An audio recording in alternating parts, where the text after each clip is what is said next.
Family, isivelane yamoshakala indaba yethu yokuposta for 31 days ngaphandle kokufeyila.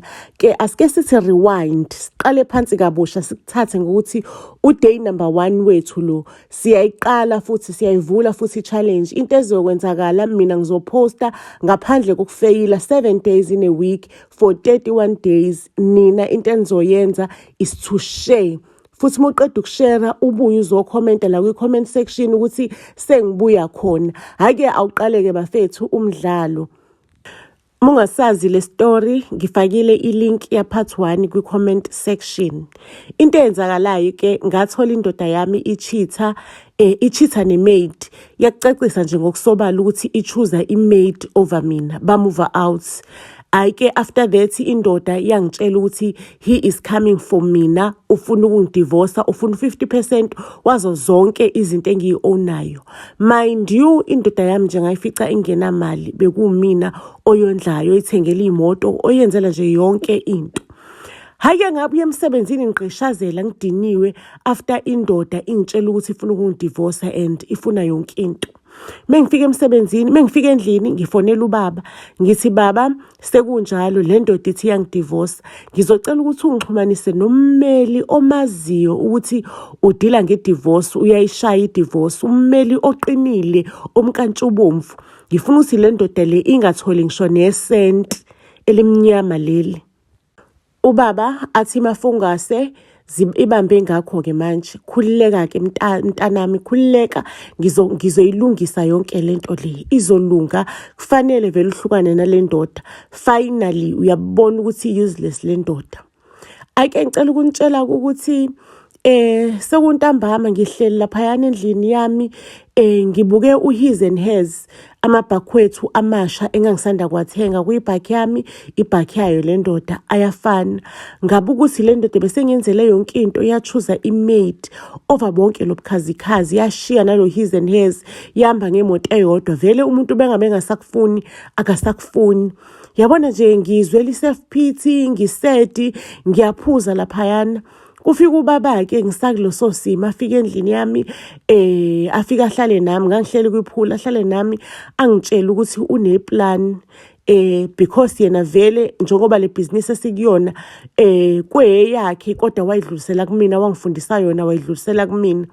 Ubeka vele eyilindele izimo enjengalezi ukuthi bazoqhamuka obhova, bafuna ukutake over, bafuna ukuzongidlela imali. So zonke izinto, imoto, izindlu engiyionayo zisegameni lekhampani. Wenza sure ukuthi yonke into engiyionayo ngiyione egameni lekhampani, ukuze kuthi the day le ndoda le ifuna ukungidivorce ingatholi lutho. And ikampani le ubaba wayigcina egameni lakhe, wanginikeza nje i-ownership as in i-proxy, kodwa inkampani isegameni lakhe. And uyasho ubaba ukuthi ngenza sure ukuthi you're not aware ukuthi ikhampani isasegameni lami, because bengazi ukuthi zofika impisi enjengale ndoda yakho uMthembu zifuna ukudlela yonke into egameni lothando. Sehleke stress sengizwa ubaba iplan angitshela yona ukuthi le ndoda noma ingangidivorce noma ingenzani angeke ithole lutho because everything isegameni lenkampani. Ake ngempela ke uMthembu after ukufinalize ke divorce wabuyela kwi-RDP yakhe ekwakudala abandonile. Ayike intombi yakhona ke lapho ukhanyisile igirlfriend yakhe phela lo wayeyimaid, wedinwe fedinwe eqhuma ukuthi silima sendoda uvuma kanjani ukudlalwa kanje. Wena bungantshotshi ngani enough money while you are still there in that relationship? Ubuhlala kanjani ungazi ukuthi imali isenkampanini ayikho kulonkosikazi wakho? Wedinwe ethi mina ngisiyo nje imaterial engazohlala la kwi-RDP yakho evuthuka yintuli. Bheka manje sengikhulele wena isilimo esingenalutho, ingane yakhe igcwele amathambo esiswini. Ngicela ukukutshela ukuthi ukhanyisile wadinwa, wahamba wayovakashela uma wakhe. Uyafika kuma wakhe uyakhala, ma ngimoshile ma. Uma wakhuleke emjeqeza nje ngehlo ngoba umbone ekhulelwe ukhanyisile, akaze amtshela uma wakhe ukuthi umithi. Ukhanyisile ke akhala kuma wakhe, amtshela istory sonke ukuthi wafika lapha yana. Sho ukuthi into eyenzakala ukhanyisile, uma kakhanyisile wesebenzela ubaba wami, emsebenzele endlini nje ubaba wami impilo yakhe yonke. Kwathi mhlazane resigner uma kaKhanyisile due to age wafaka uKhanyisile emsebenzini. So seyasho uKhanyisile ukuthi ubhedile lo boss wakhe wamdlulisela enganeni yakhe, yena wafike wajola nengane yengane kaboss, nendoda yengane kaboss. Achaze udaba uKhanyisile asho ukuthi manje izinto seyibackfire because sebeyidivosile le ndoda and benze sure ukuthi ayithola isent, nami sebengixoshile. Uma kaKhanyisile avelana athi hawu ukwenza kanjani ubasi wami omkhulu kangaka esineyimfihlo ezinkulu kangaka nezinto eziningi kangaka engayifihla laphayana enza ukuthi axoshe wena. Yonke lemkhuba yakhe engayifihla ngathule engasishaya ngathi angiboni lutho usezokuxosha wena. Ngithi ma uthuleleni nendaba engaka, phela lezo imfihlo izona-ke lezi ezokwenza ukuthi ngiyithole imali. Zithini lezo imfihlo ma? Uthula kanjani nendaba engaka? Zithini izinto owuyifihla zaleya ndoda?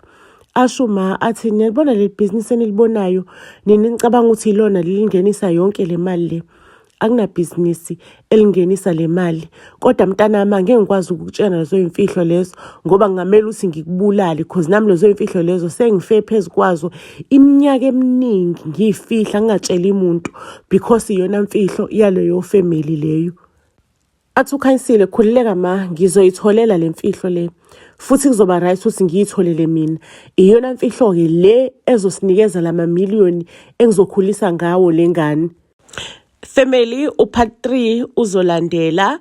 Okwamanje nje ngicela nenze sure ukuthi you share as much as you can because sometimes kubuye kunqenise ukucomplete i-series if kuukuthi mhlambe the previous parts they didn't do well because now uvela nobuka ukuthi yo ngizo waste energy ngestory esingatrend, but I know ukuthi le story lesi simnandi. It's just that sometimes kuba nzima ukulandela ama episodes, so please just make sure ukuthi you share the story trends. Nixoxa ngaso nje everywhere emateksini, nixoxa ngaso emsebenzini, nixoxelane nje nisho ukuthi upart 2 usuphumile. Uyamazi umuntu enibuka naye le story, comment down kwi-comment section umtheke umtshela ukuthi upart 2 ubuyile.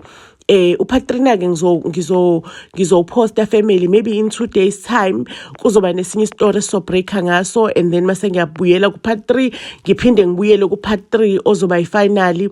Khona istory enginikolota sona ukuthi falling for a man with 3 wives. So nje kuzoba part 3 wale story nalo ya part 3 nginikolota kona, but for now just make sure that you tell everyone, you comment, you share, and family you go to our YouTube channel, you subscribe. It's free of charge because kunezitori ezinye ezenzekalayo ku YouTube ezingangeni la, and then you end up miss out kanjalo ezitorini zethu.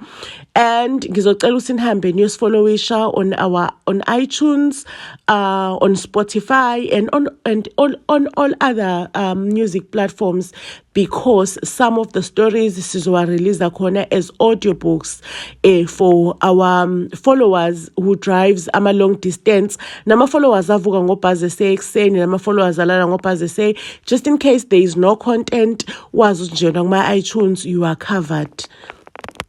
Siyanthanda kakhulu kwe family, isiyolala ibonene ezitorini ezilandelayo. Mncwa.